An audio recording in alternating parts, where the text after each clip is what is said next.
Bismillahirrahmanirrahim. Assalamualaikum warahmatullahi wabarakatuh.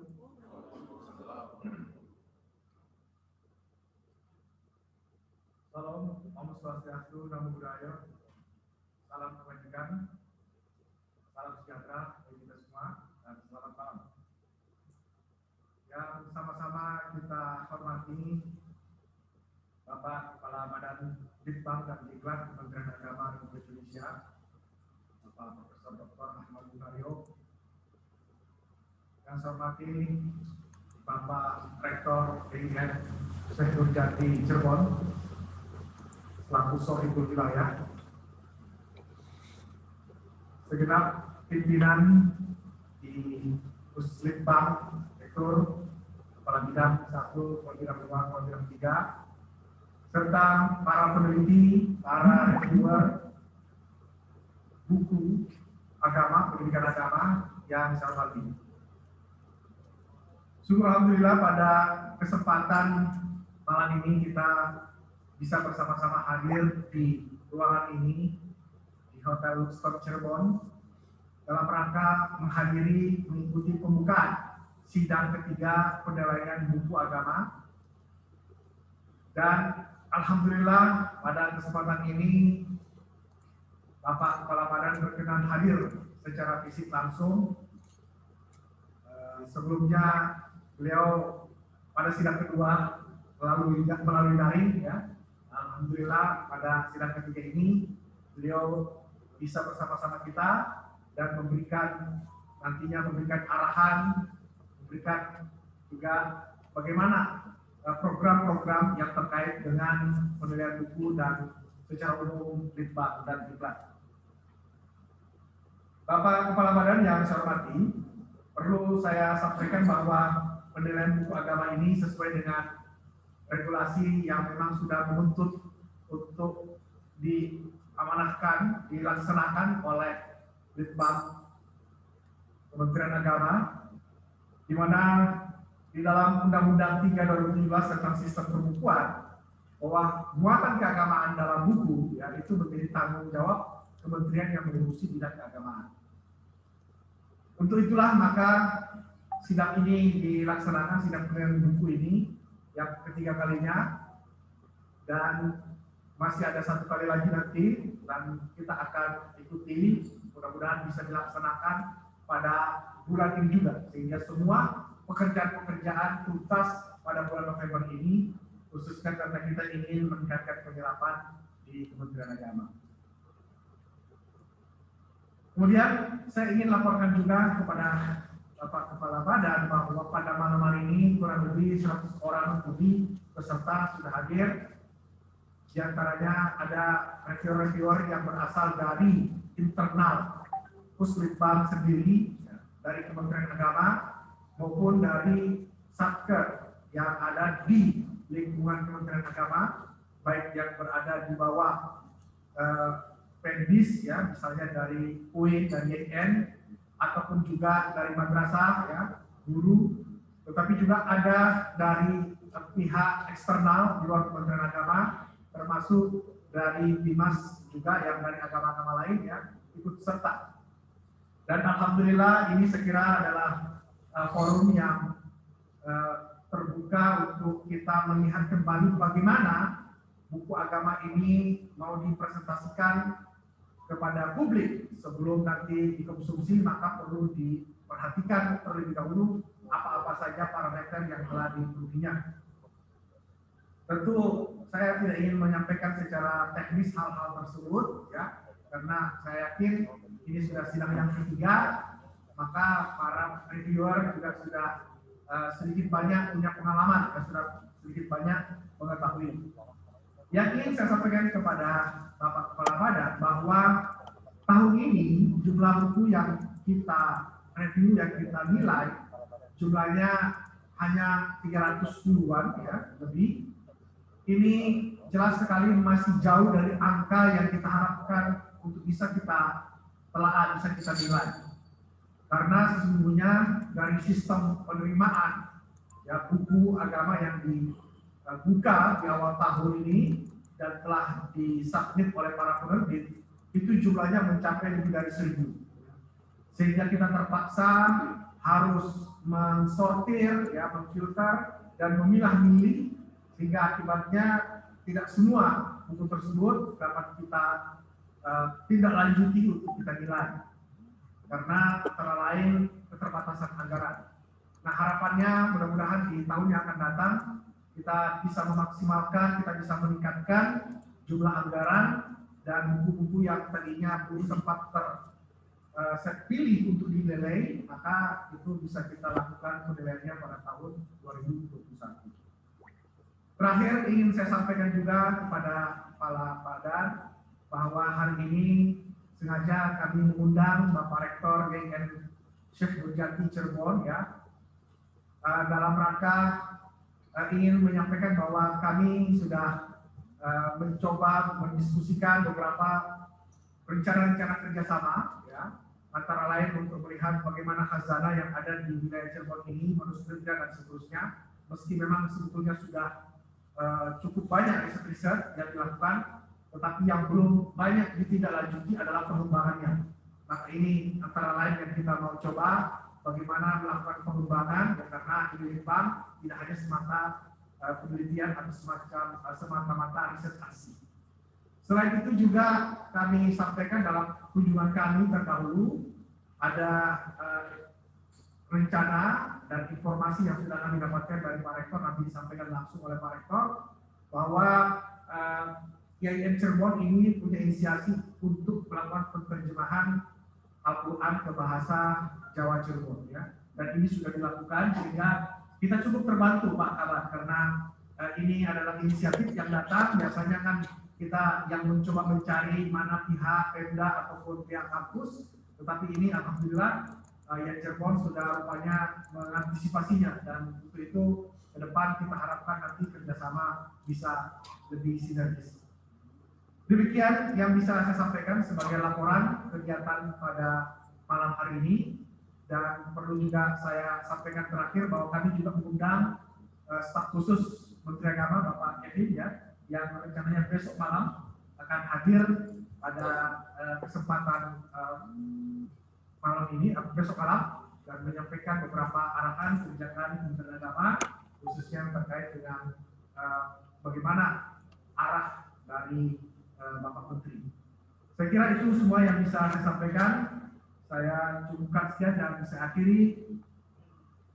Billahi taufiq wal hidayah, wallahu muwaffiq ila aqwamit thoriq. Wassalamualaikum warahmatullahi wabarakatuh.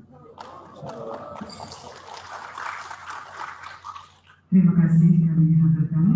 Ibu Bapak yang berbahagia, selanjutnya kita simak bersama sambutan Sohibul Wilayah pada yang terhormat Bapak Dr. Haji Sumanto MAG, Sumanta MAG, mohon maaf, Rektor YIN Syekh Nurjati Cirebon, kami haturkan.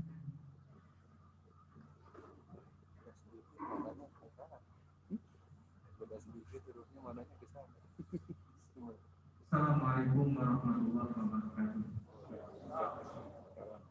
Bismillah, alhamdulillah, wassalatu wassalamu ala rasulillah Sayyidina Muhammad bin Abdillah, yang sama-sama kita hormati Bapak Kepala Badan Penelitian dan Pengembangan dan Pendidikan dan Pelatihan Kementerian Agama Republik Indonesia, Bapak Dr. Ahmad Gunadio, Profesor Dr. Ahmad Gunadio, yang sama-sama kita hormati Bapak Profesor Pangatur, Sarjana Keagamaan dan Manajemen Organisasi, Bapak Profesor Dr. Ahmad Salim MAG, yang kita hormati seluruh peserta, peneliti, reviewer yang pada malam hari ini hadir bersama-sama kita. Alhamdulillah, kita bersama-sama mendapatkan rahmat dan nikmat dari Allah Subhanahu wa Ta'ala, sehingga pada malam yang syahdu ini kita dapat melaksanakan kegiatan yang sangat mulia, yaitu penilaian buku pendidikan pendidikan agama dan keagamaan pada sekolah dan madrasah. Selanjutnya salawat dan salam semoga sampai kepada Nabi kita Muhammad SAW, kepada keluarga dan para sahabatnya serta kepada seluruh pengikutnya. Para bapak, para ibu, serta penilai yang berbahagia, izinkanlah saya menyampaikan beberapa hal terkait dengan kehormatan yang diberikan oleh Kepala Badan dan Bapak Kapusdifan kepada YN Syekh Nurjati Cirebon ini.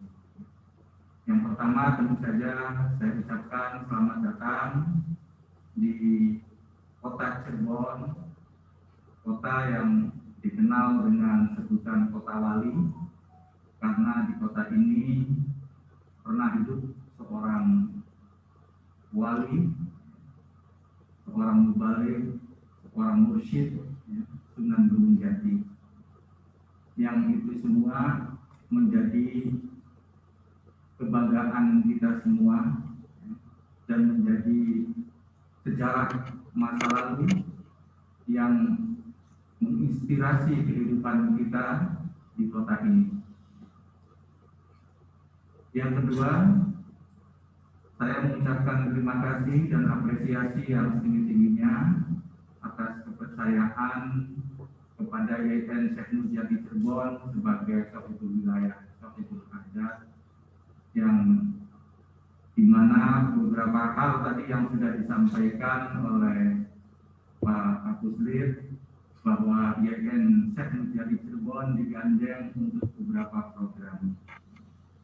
Yang pertama adalah pengembangan dari khazanah, bahasa Arabnya turah, manuskrip masa lalu, yang oleh sebagian peneliti bahwa manuskrip yang dimiliki Cirebon itu terbanyak se-Nusantara dari kesultanan-kesultanan yang ada.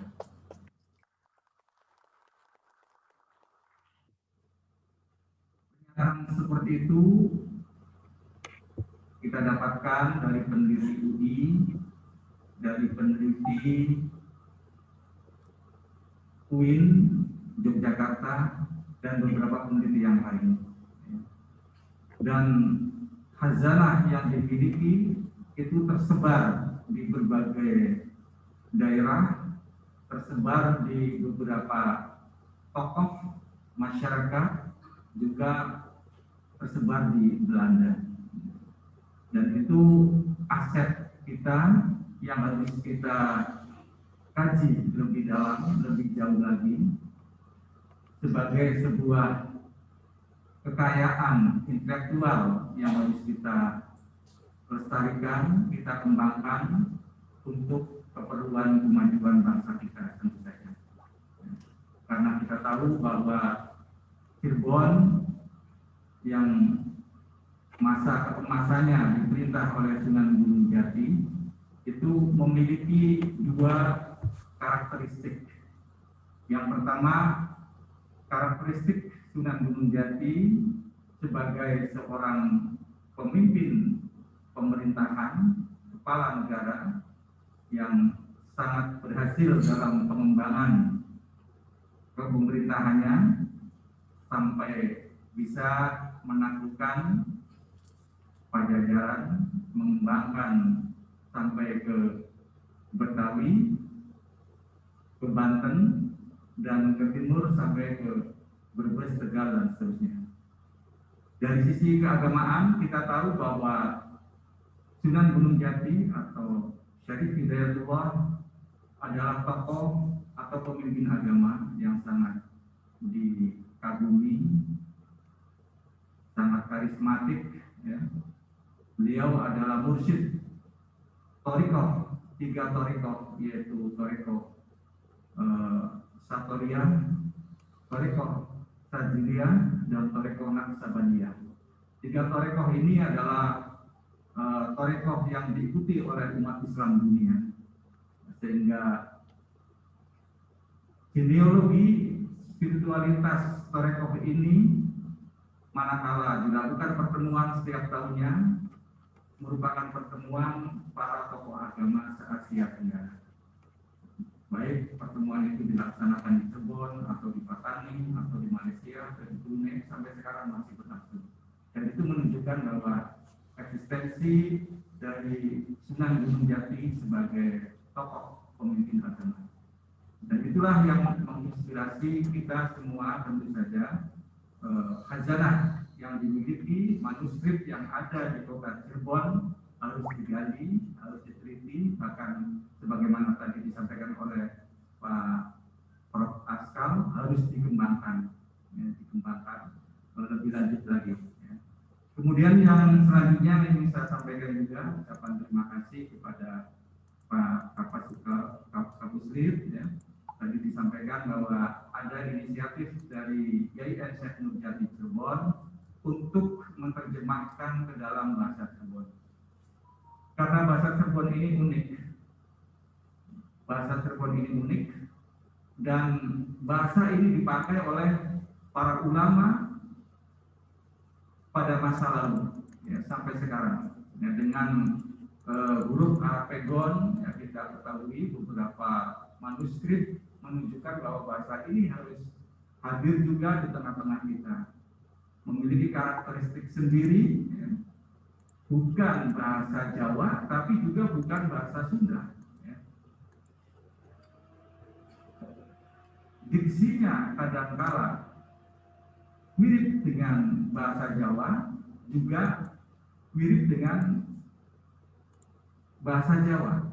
Ya, jadi bahasa yang mungkin kalau terdengar di telinga kita yang mendengarkan orang Sunda itu ada sedikit-sedikit dipahami, ya, tapi agak aneh. Tatkala kita berbicara dengan orang Jawa itu juga sedikit-sedikit dipahami, tapi ada sesuatu yang lucu, bahkan ada sesuatu yang aneh. Nah, itu bahasa Cirebon. Ya. Tatkala mungkin kita berinteraksi dengan orang Cirebon, makanya bahasa ini juga bagian dari khazanah, ya. Aset bangsa yang harus dilestarikan. Juga bahasa ini harus hadir bagaimana bisa menafsirkan, menerjemahkan ayat-ayat suci Al-Quran.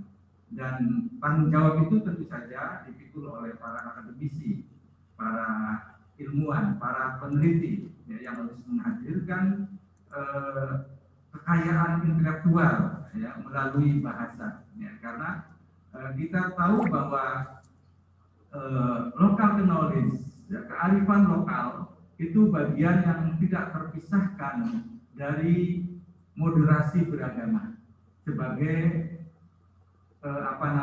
orientasi kita, sebagai sajian perilaku keagamaan kita dalam kehidupan sehari-hari. Ya.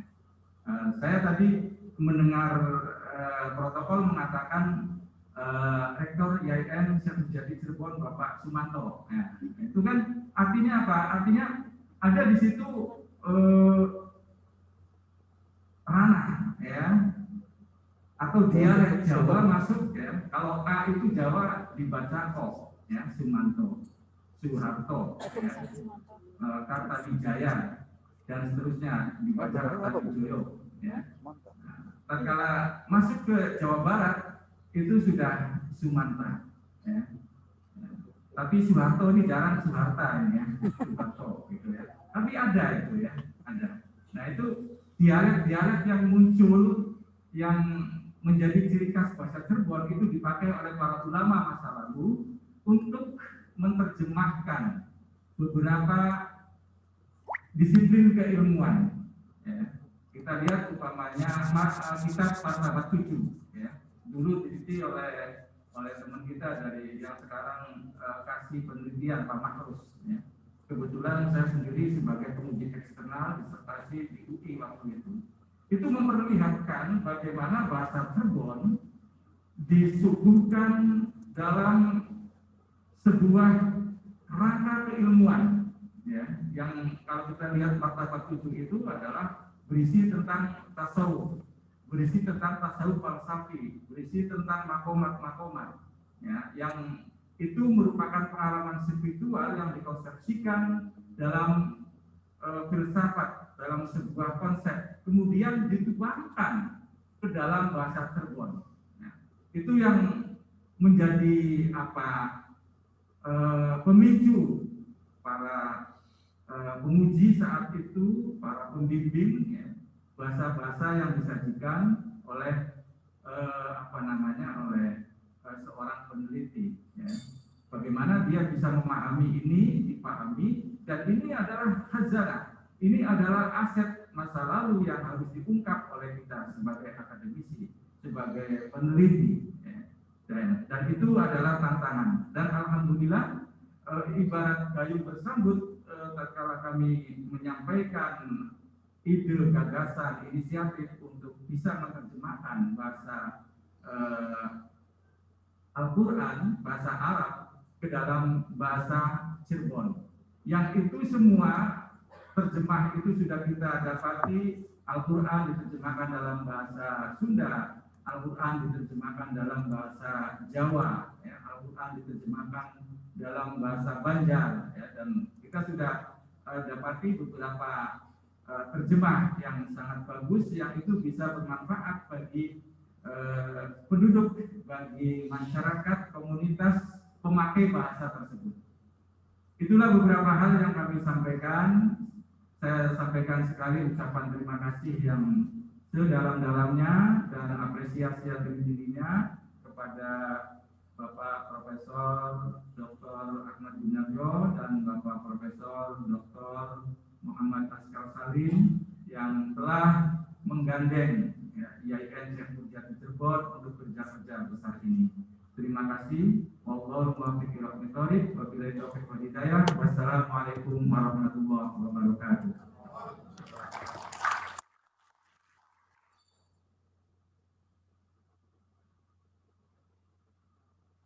Terima kasih Bapak, kami haturkan informasi literasi, historis Arab Pekon, dialek lokal, dan sebagainya menjadi sangat pencerahan pada malam hari ini. Ibu Bapak yang berbahagia, selanjutnya marilah kita ikuti bersama pengarahan Kepala Badan Litbang dan Diklat Kementerian Agama Republik Indonesia, sekaligus berkenan membuka acara secara resmi kegiatan penilaian buku pendidikan agama dan keagamaan di sekolah dan madrasah. Pada yang terhormat, Bapak Profesor Dr. Haji Ahmad Gunarjo, waktu kami akan.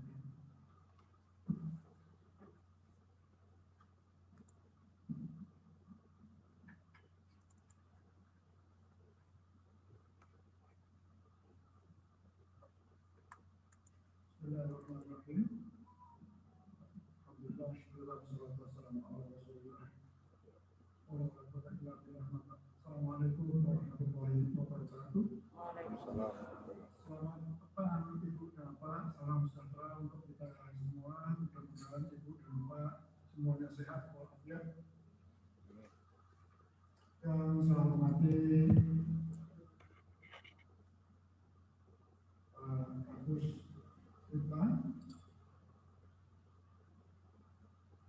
Rektor dan Manajemen Organisasi, Pak Profesor Pascal Salim, yang saya hormati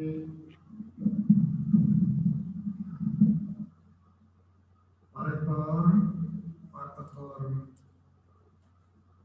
Manta, yang saya hormati para peneliti, para reviewer, hadirin wal hadirat rahimakumullah. Syukur kehadirat Allah Subhanahu wa taala yang pada malam hari ini masih memberikan kepada kita kesempatan untuk bertemu, memberikan kepada kita kesehatan sehingga kita masih bisa melaksanakan tugas-tugas kemanusiaan kita. Ibu dan Bapak yang saya hormati. Nggak tahu, tanya aja sama.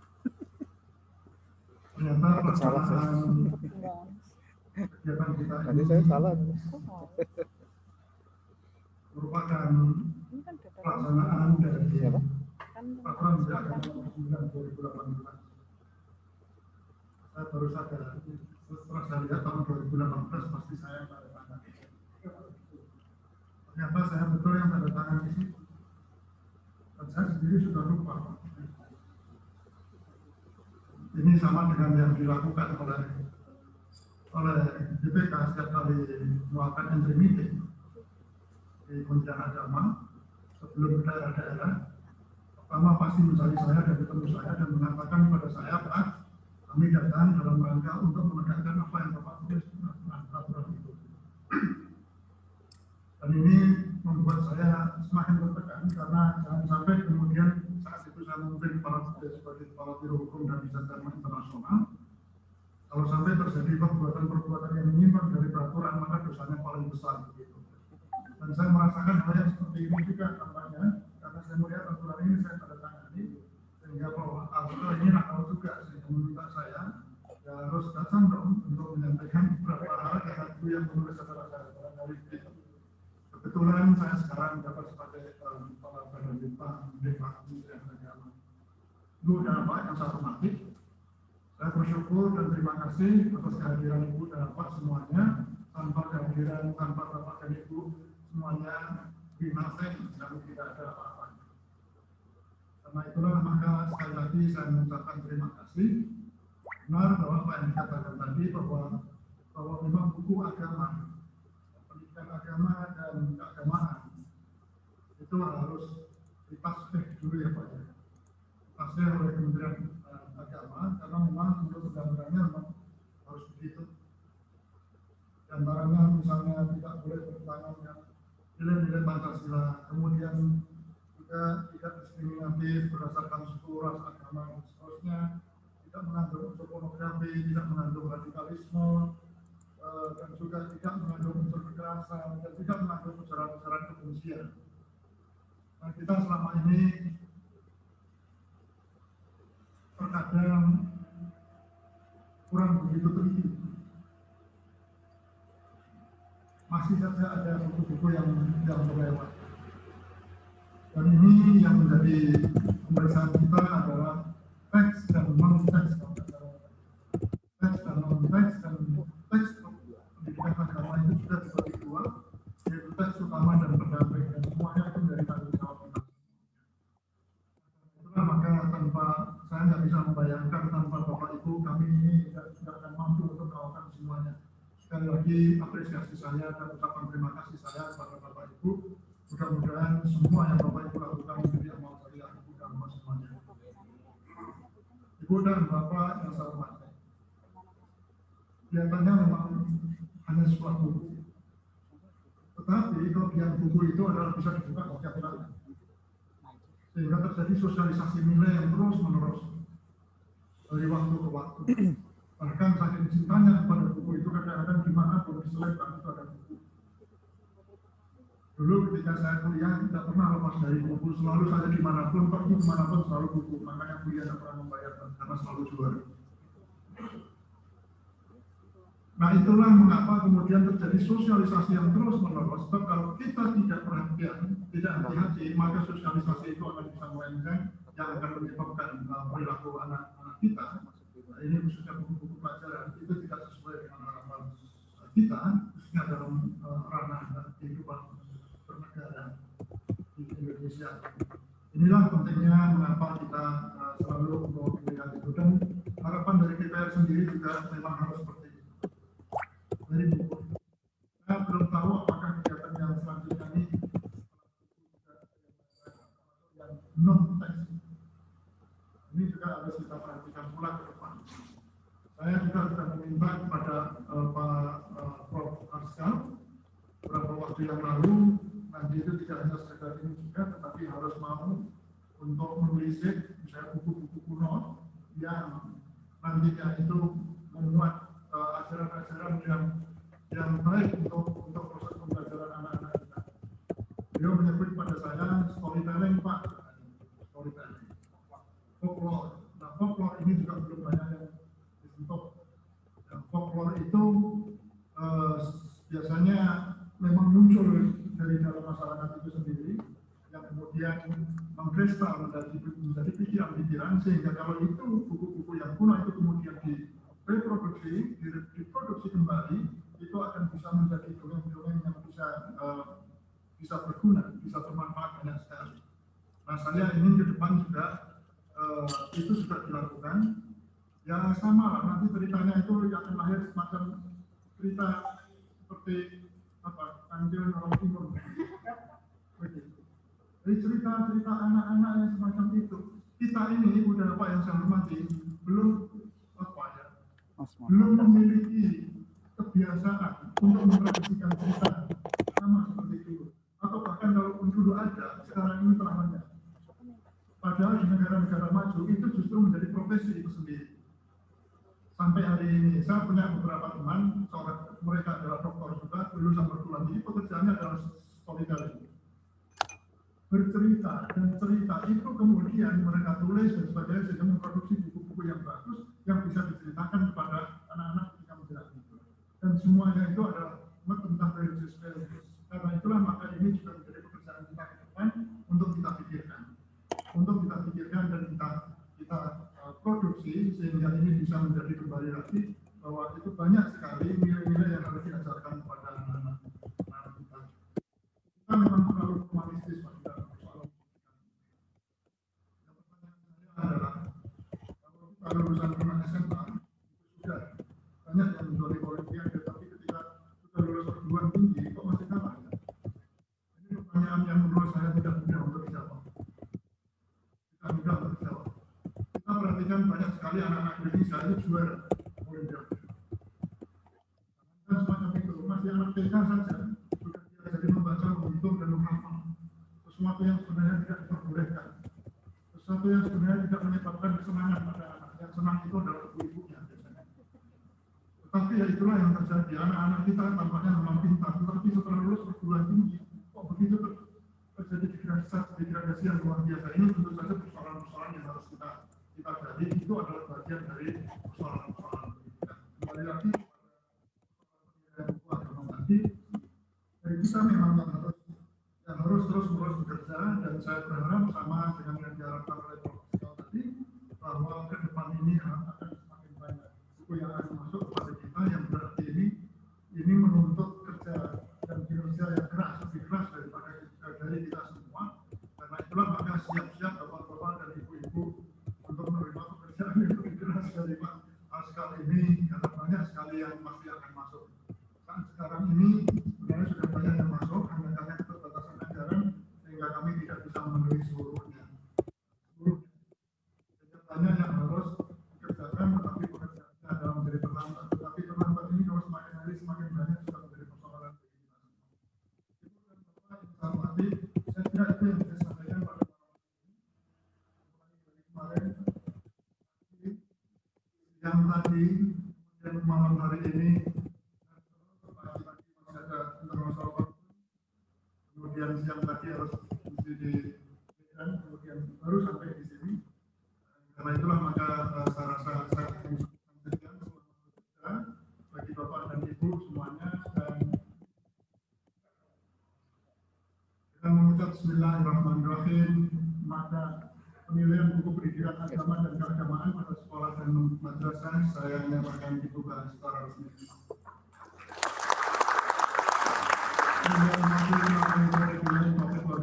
Assalamualaikum warahmatullahi wabarakatuh.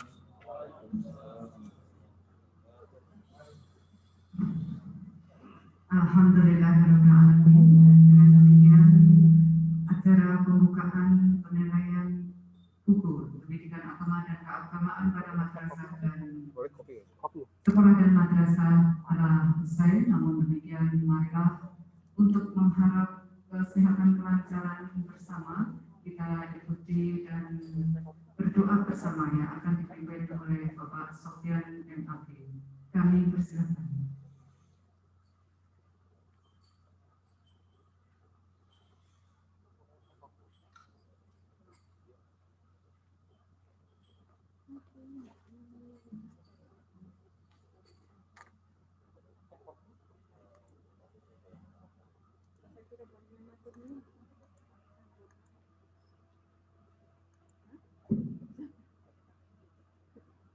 Assalamualaikum warahmatullahi wabarakatuh. Waalaikumsalam. Izinkan saya memanggil dengan para agama Islam saudara-saudara saya baik Islam maupun Muslim.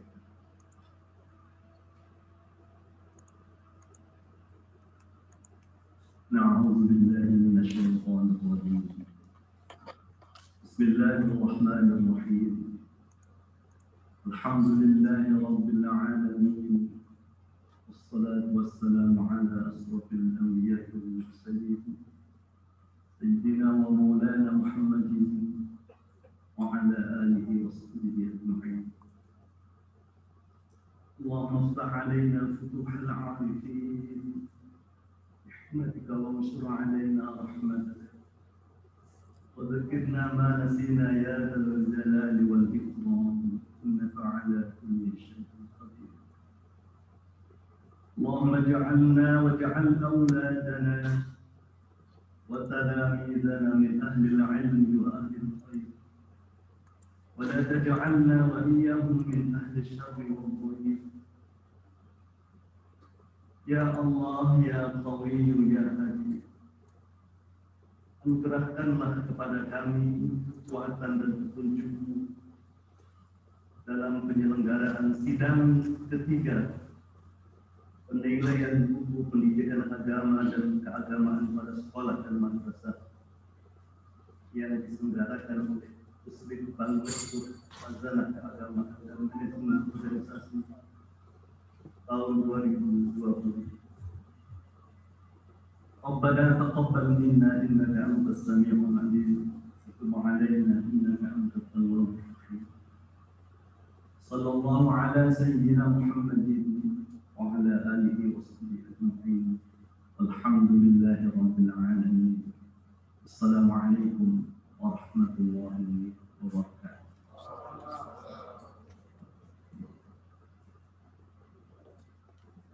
Kegiatan pembukaan